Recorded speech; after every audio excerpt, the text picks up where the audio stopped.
আলাইকুম সুপ্রিয় শিক্ষার্থীবৃন্দ, Shimul memorial north south school and কলেজের কর্তৃক আয়োজিত আজকের অনলাইন ক্লাসে আমি তোমাদের সাথে আছি জেসমিন খাতুন জেসমিন। বাংলাদেশের ইতিহাস ও বিশ্ব সভ্যতা। কেমন আছো সবাই? আশা করছি ভালো আছো, সুস্থ আছো। আমিও আল্লাহর রহমতে ভালো আছি।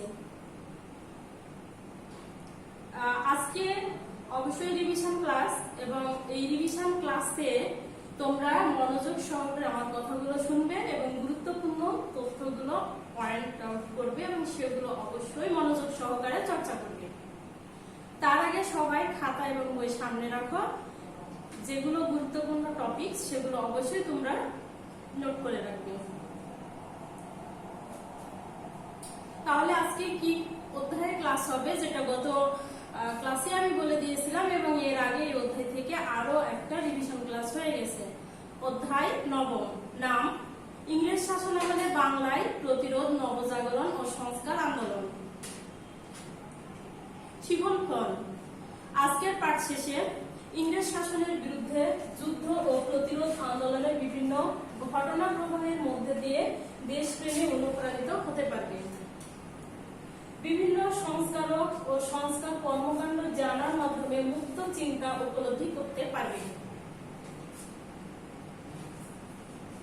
আলোচ্য বিষয় নবজাগরণ, রাজা রামমোহন রায়, ডিরোজিও ও ইয়াং বেঙ্গল মুভমেন্ট, ঈশ্বরচন্দ্র বিদ্যাসাগর, হাজী মোহাম্মদ মহসিন, নবাব আব্দুল লতিফ, সৈয়দ আমির আলী এবং বেগম রোকেয়া। নবজাগরণ, যদিও গত ক্লাসে নবজাগরণের উপর আমি হালকা টাচ দিয়েছিলাম, তারপরও আজকে আবারও এই টপিকসটা আমি আবারও আলোচনা করব। এই জন্য যে ইংরেজ শাসন আমলে যত ধরনের প্রতিরোধ এবং আন্দোলন হয়েছে এবং পাশ্চাত্য শিক্ষা ভাবধারায় ভারতবাসী যত উন্নত এবং আধুনিক শিক্ষায় শিক্ষিত হয়েছে, তা এই নবজাগরণের সূচনা হওয়ার পর। আসলে নবজাগরণটা শুরু হয় পলাশী যুদ্ধের পর। এদেশের রাজনীতি এবং অর্থনীতিতে এক ধরনের পরিবর্তন চলে আসে, যে পরিবর্তনটা ইউরোপীয় আর্থসামাজিক পরিবর্তনের মধ্যে দিয়ে ভারতবাসী তাদের নতুন উদ্দীপনার মধ্যে দিয়ে আগায়। এই নবজাগরণটা শুরু হয় অষ্টাদশ শতকের শেষার্ধে ইংল্যান্ডের শিল্প বিপ্লবের পর, এবং ফ্রান্সের ফরাসি বিপ্লবের মাধ্যমে এই নবজাগরণটা ভারতবাসীর মধ্যে চলে আসে। নবজাগরণ কি? নবজাগরণ হচ্ছে আসলে নতুন উদ্দীপনা, নতুন ভাবে জেগে ওঠা বা নতুন কিছু উদ্ভাবের মাধ্যমে, আবিষ্কারের মাধ্যমে নিজেদের ধ্যান ধারণাকে উজ্জীবিত করা। নবজাগরণের অন্য নাম হচ্ছে রেনেসা। রেনেসা বা নবজাগরণ, যেটা রেনেসা সেটাই নবজাগরণ। তাহলে নবজাগরণটা আসলে কিভাবে হলো?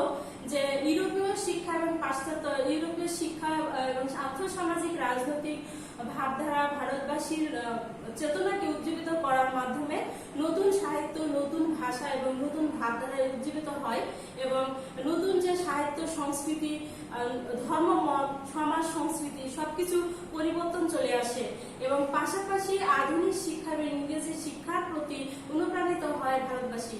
এছাড়াও এই যে নতুন শিক্ষা এবং নতুন কিছু চিন্তা চেতনার মাধ্যমে তাদের মধ্যে যে ধ্যান ধারণার পরিবর্তন হয়, এই পরিবর্তনের মাধ্যমে কিছু ব্যক্তি, কিছু সংখ্যক রাজনৈতিক এবং বৈপ্লবিক কিছু ব্যক্তির সংস্পর্শে আসার কারণে ভারতবাসী এই ধরনের চিন্তা চেতনায় অনুপ্রাণিত হতে পারে। এর মধ্যে ছিল বিদেশি কিছু প্রশাসকও উল্লেখযোগ্য।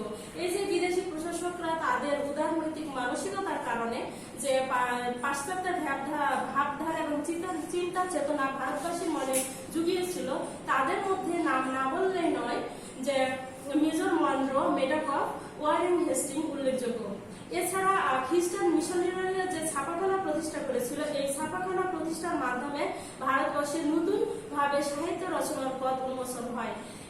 এছাড়াও যে ওয়ারেন হেস্টিং, মেডাকফ এবং মনরো তাদের যে ভারতবাসীকে পাশ্চাত্য শিক্ষা এবং ধ্যান ধারণায় উজ্জীবিত করে, ইংরেজি সাহিত্যের প্রতি তাদের চিন্তা চেতনাকে অনুপ্রাণিত করাটাকে তারা মনে করত তাদের নৈতিক এবং মানবিক দায়িত্ব। অবশ্য তাদের এই নৈতিকতা এবং মানবিকতাটা কাজ করেছিল তাদের রাজনৈতিক স্বার্থে, যেটা পরবর্তীতে ভারতবাসীর জন্য একটা সুফল বয়ে নিয়ে আসে।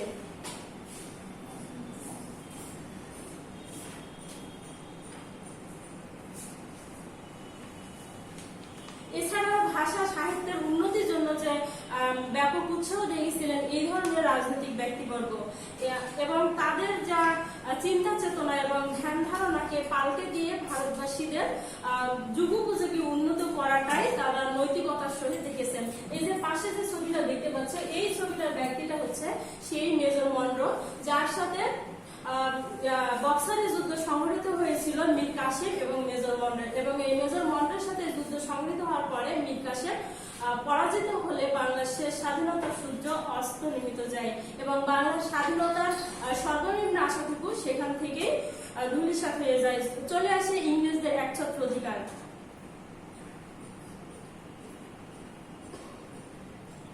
এখানে দুইটা ছবি তোমরা দেখতে পাচ্ছ, এই দুইটা ছবির ব্যক্তি একজনই, এবং যাকে তোমরা খুব ভালোভাবে দেখেছো এর আগে, এই ছবিগুলো অনেকবার দেখেছো, যিনি রাজা রামমোহন রায়। এই রাজা রামমোহন রায়ের নাম না বললেই নয়, যেখানে ভারতবাসীর পাশ্চাত্য ধ্যান ধারণা এবং চিন্তা চেতনাকে যিনি উজ্জীবিত করেছিলেন। এছাড়া তাকে বলা হয় ভারতের আধুনিক পুরুষ, ভারতের রূপকার এবং নবজাগরণের স্রষ্টা। এই মহিষী ব্যক্তি রাজা রামমোহন রায় যে ভারতবর্ষের যে পাশ্চাত্য ধ্যান ধারণাকে সামনে রেখে ভারতবাসীকে উন্নত করার জন্য তিনি কতগুলো সংস্কারক এবং সংস্কারমূলক কর্মকাণ্ড হাতে নিয়েছিলেন। বাংলার নবজাগরণের স্রষ্টা রাজা রামমোহন রায় 1774 সালে হুগলি জেলার রাধানগর গ্রামে জন্মগ্রহণ করেন। রাজা রামমোহন রায় কোথায় জন্মগ্রহণ করেন? হুগলি জেলার রাধানগর গ্রামে। কত সালে? 1774 সালে।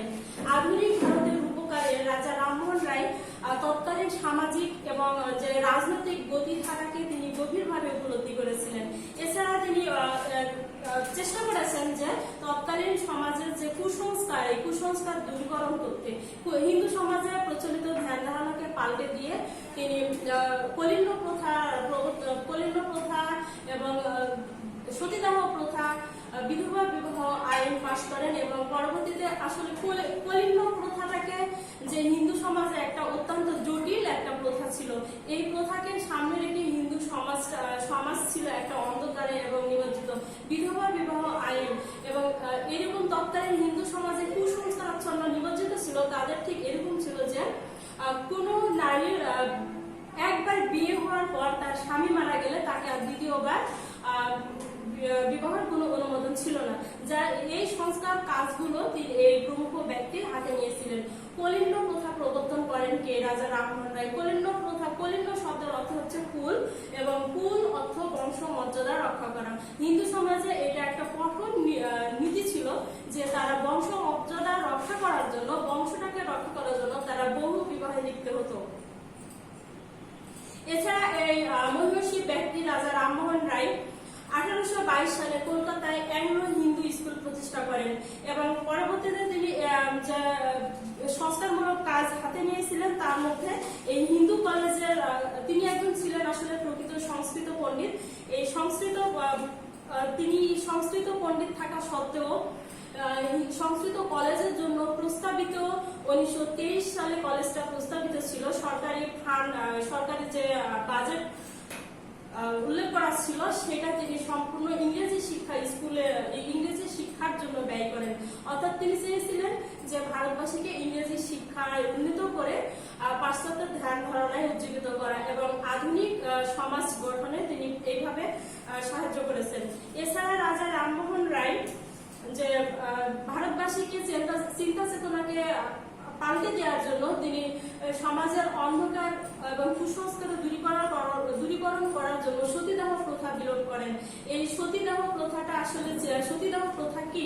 সতীদাহ প্রথা ছিল যে হিন্দু সমাজে এটা আরেকটা কঠোর প্রথা ছিল। সতীদাহ প্রথাটা ঠিক এমনই ছিল যে কোনো নারীর বিয়ে হওয়ার পর তার স্বামী মারা গেলে তার চিতায় তাকে পুড়িয়ে মারা হতো। এই যে কঠোর এবং এত নিষ্ঠুর একটা মানসিক যে প্রথা হিন্দু সমাজে, সেটা এই রাজা রামমোহন রায় দূরীকরণ করেন। পাশে দুইটা ছবি দেখতে পাচ্ছ, একটা রাজা রামমোহন রায়, এবং প্রথম যে ছবিটা, ইনি হলেন ডিরোজিও ইয়াং বেঙ্গল, যাকে বলা হয় যে তরুণ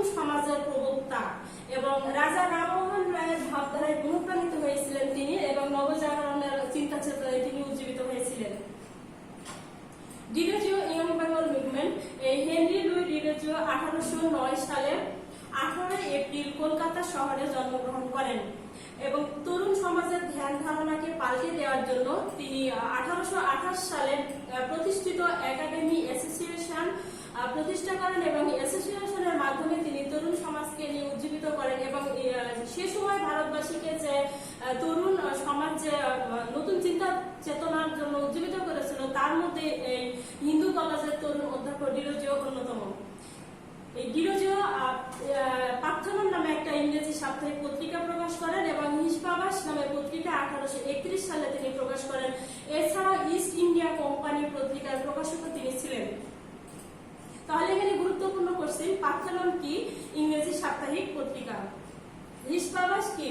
হিসপাবাস ইংরেজি সাপ্তাহিক পত্রিকা। ইস্ট ইন্ডিয়া এটাও হচ্ছে একটা পত্রিকা। এগুলো প্রকাশক কে? Henry Louis Derozio. 1830 সালে এই ডিরোজিও যে পত্রিকাটা পার্থেনন পত্রিকা প্রকাশ করেছিলেন, এটা কত সালে প্রকাশ করেছিলেন? পার্থেনন পত্রিকা 1830 সালে। আর হিসপাবাস পত্রিকাটা প্রকাশ করেন 1831 সালে। ঈশ্বরচন্দ্র বিদ্যাসাগর। ঈশ্বরচন্দ্র বিদ্যাসাগর 1820 সালে মেদিনীপুর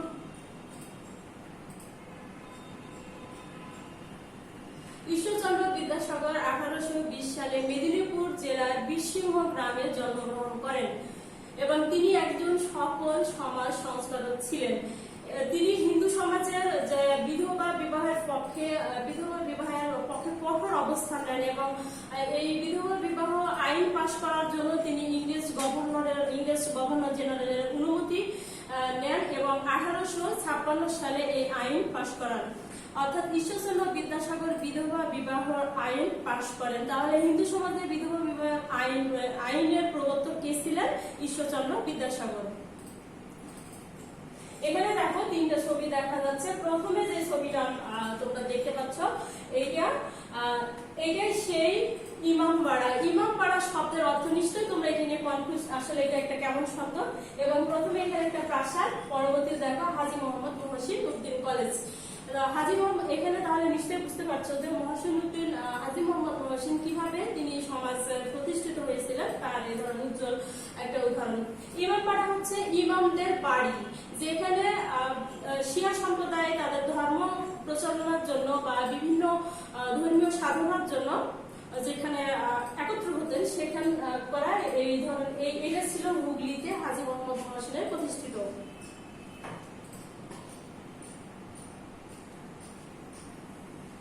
হাজী মোহাম্মদ মহসিন 1732 সালে পশ্চিমবঙ্গের হুগলিতে জন্মগ্রহণ করেন এবং হুগলিতে তিনি জন্মগ্রহণ করেন এবং সেখানে বেড়ে ওঠে তার শিক্ষা জীবন। তিনি বিভিন্ন দেশ, আরব, পারস্য, ফ্রান্স, বিভিন্ন দেশে তিনি ইসলাম চর্চার জন্য যান এবং সেখানে অগাধ পাণ্ডিত্য অর্জন করেন এবং হিন্দু, ফার্সি, ইংরেজি বিষয়ে শিক্ষা অর্জন করে তিনি দেশে ফিরে আসেন। 1762 সালে তিনি দেশ ভ্রমণে বের হন এবং দীর্ঘ 27 বছর তিনি দেশ ভ্রমণ করেন। 1803 সালে তার একমাত্র বোনের মৃত্যু হলে বিশাল সম্পত্তির মালিক হন। তার বোন ছিল নিঃসন্তান। এই নিঃসন্তান বোনের বিশাল সম্পত্তির মালিক হওয়ার পরেও তিনি অত্যন্ত সাধারণ জীবনযাপন করতেন এবং তার সমস্ত সম্পত্তি তখন ছিল ভারতের মুসলমানদের দুর্দিন। এই দুর্দিনে তার সমস্ত সম্পত্তি তিনি মুসলমানদের জনকল্যাণকর কাজে ব্যয় করতেন এবং বিশেষ করে মুসলমান ছাত্রদের শিক্ষার কাজে তিনি ব্যয় করেছেন।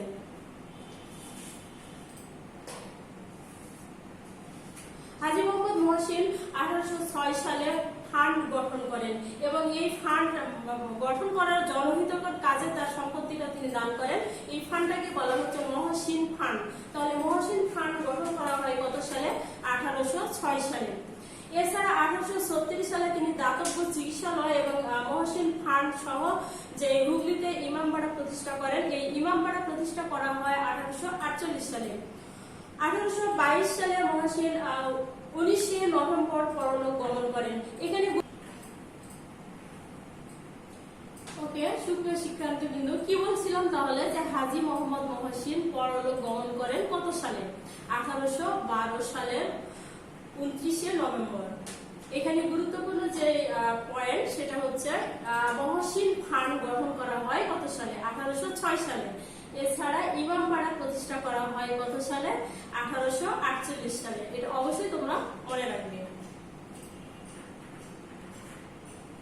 নওয়াব আব্দুল লতিফ। নওয়াব আব্দুল লতিফ 1828 সালে ফরিদপুর জেলায় জন্মগ্রহণ করেন। নওয়াব আব্দুল লতিফ কোন জেলায় জন্মগ্রহণ করেন? ফরিদপুর জেলায়। কবে? 1828 সালে। তিনি কলকাতা মাদ্রাসা থেকে ইংরেজি শিক্ষা লাভ করেন এবং সেখানে তিনি মাদ্রাসাতে ইংরেজি শিক্ষা লাভ করার পর পরবর্তীতে লন্ডন লিংস ইন থেকে ব্যারিস্টারি পাশ করেন। এছাড়া 1849 সালে তিনি ডেপুটি ম্যাজিস্ট্রেট পদে সরকারি চাকরিতে জয়েন করেন এবং তার কৃতিত্বের জন্য ইংরেজ সরকার তাকে খান বাহাদুর উপাধিতে ভূষিত করেন। 1827 সালে কলকাতা প্রেসিডেন্টের ম্যাজিস্ট্রেট পদে তিনি উন্নীত হওয়ার পর সরকারি চাকরি থেকে অবসর গ্রহণ করেন এবং মুসলমান ছাত্রদের পক্ষে তিনি ইংরেজি শিক্ষার সুফল শীর্ষক নামে একটি প্রতিযোগিতার আয়োজন করেন এবং এই প্রতিযোগিতাটা অনুষ্ঠিত হয় 1853 সালে। কলকাতায় প্রতিষ্ঠিত মোহামেডান লিটারারি সোসাইটি বা মুসলিম সাহিত্য সমাজের প্রতিষ্ঠাতা হচ্ছেন এই নওয়াব আব্দুল লতিফ এবং এই মুসলিম সাহিত্য সমাজ প্রতিষ্ঠা করা হয় 1863 সালে। তাহলে মুসলিম সাহিত্য সমাজের প্রতিষ্ঠাতা কে? নওয়াব আব্দুল লতিফ। তিনি সারা জীবন যা কর্মসাধনা করেছেন তার কর্মসাধনার মূল উদ্দেশ্য ছিল আসলে তিনটির মধ্যে এরকম ছিল যে মুসলিম সমাজকে ইংরেজ সরকারের প্রতি বিদ্বেষ ভাব দূর করা এবং ভারতবাসীকে মুসলমানদের স্বার্থে ইংরেজ সরকারের সাথে মৈত্রী প্রতিষ্ঠা করা। এছাড়া মুসলমানদের উন্নতি অগ্রগতির জন্য ইংরেজি শিক্ষার প্রচলন তৈরি করা। সৈয়দ আমির আলী। সৈয়দ আমির আলী বাংলার মুসলমান সমাজের যিনি সবচেয়ে গুরুত্বপূর্ণ অবদান রেখেছেন তিনি এই মনীষী ব্যক্তি এবং তার পাশ্চাত্য শিক্ষার মাধ্যমে তিনি মুসলমান সমাজ এবং সামাজিক যে বৈষয়িক উন্নতি করতে চেয়েছেন এবং সামাজিক বৈষয়িক উন্নতি করার পাশাপাশি তিনি চেয়েছিলেন যে ভারতবর্ষের মুসলমানদেরকে রাজনৈতিকভাবেও তাদেরকে সচেতন করতে হবে, যার জন্য তিনি সর্বপ্রথম উপলব্ধি করেছিলেন যে ভারতবর্ষের মুসলমানদের জন্য পৃথক রাজনৈতিক সংগঠন থাকা প্রয়োজন আর এই পৃথক রাজনৈতিক সংগঠনটা অবশ্যই ভারতবাসীর মুসলমান স্বার্থ রক্ষার জন্য কাজ করবে। ঠিক এইভাবে সৈয়দ আমির আলী ভারতবর্ষের মুসলমানদের জন্য তিনি সর্বপ্রথম রাজনৈতিক স্বার্থ সংরক্ষণ করার জন্যই তিনি বিভিন্ন যে সাহিত্য সমাজ এবং দুইটা গ্রন্থ রচনা করেন। তার গ্রন্থগুলোর মধ্যে ছিল এরকম দ্য স্পিরিট অফ ইসলাম এবং অন্যটা ছিল দ্য সায়েন্স অফ সোসাইটি। এই গ্রন্থের মাধ্যমে তিনি ভারতবর্ষের মুসলমানদের স্বার্থ রক্ষা এবং তাদের দাবি দেওয়া তুলে ধরতে চেয়েছেন ইংরেজ সরকারের কাছ থেকে এবং ইংরেজ সরকারের কাছ থেকে ভারতবর্ষের মুসলমানদের যে সর্বাত্মক উন্নতি তিনি করার জন্য তার সারা জীবন প্রচেষ্টা চালিয়েছেন। এছাড়া 1873 সালে তিনি লন্ডন থেকে ব্যারিস্টারি পাশ করেন এবং ব্যারিস্টারি পাশ করার পরে কলকাতার হাইকোর্টে বিচারপতি নিযুক্ত হন এবং বিচারপতি নিযুক্ত থাকার পর 1919 সালে তিনি লন্ডনের প্রিভি কাউন্সিলের সদস্য হিসাবে নিযুক্ত হন। 1906 সালে তিনি মুসলিম লীগ প্রতিষ্ঠাকে স্বাগত জানান এবং 1912 সালে তিনি এই মুসলিম লীগের সভাপতি হিসেবে নিযুক্ত হন। বেগম রোকেয়া।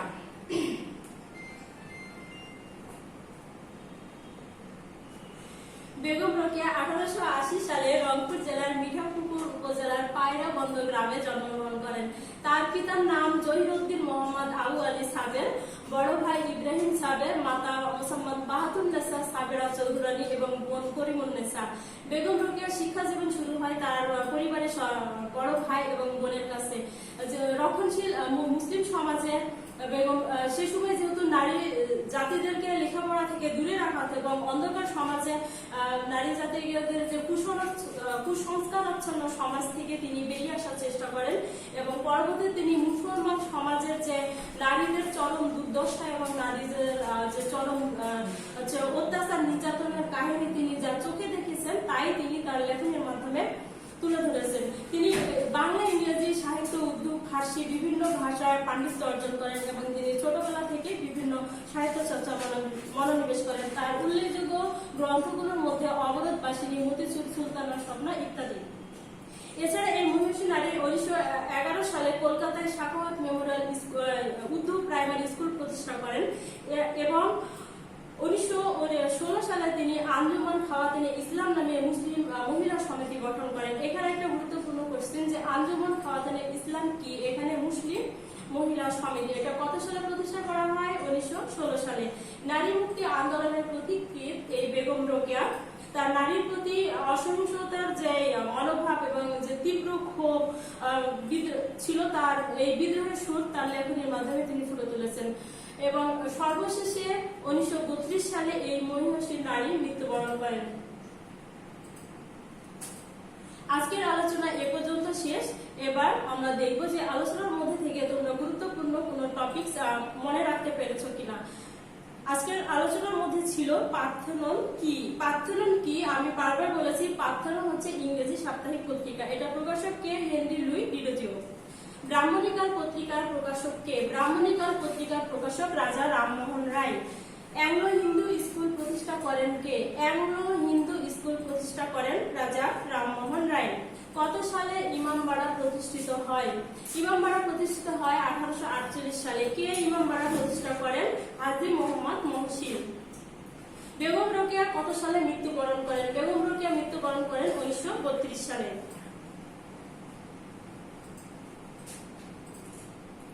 আগামী দিন রিভিশন টপলেস 2 নেওয়া হবে, পড়া নবম অধ্যায় সম্পূর্ণ অংশ। বাড়িতে সবাই অধ্যায়টা ভালোভাবে চর্চা করবে এবং টপলেসের জন্য সুন্দরভাবে প্রস্তুতি নেবে। পরবর্তী ক্লাস দেখার আমন্ত্রণ জানিয়ে আজকের মতো এখানে শেষ করছি। ধন্যবাদ, ভালো থাকবে সবাই।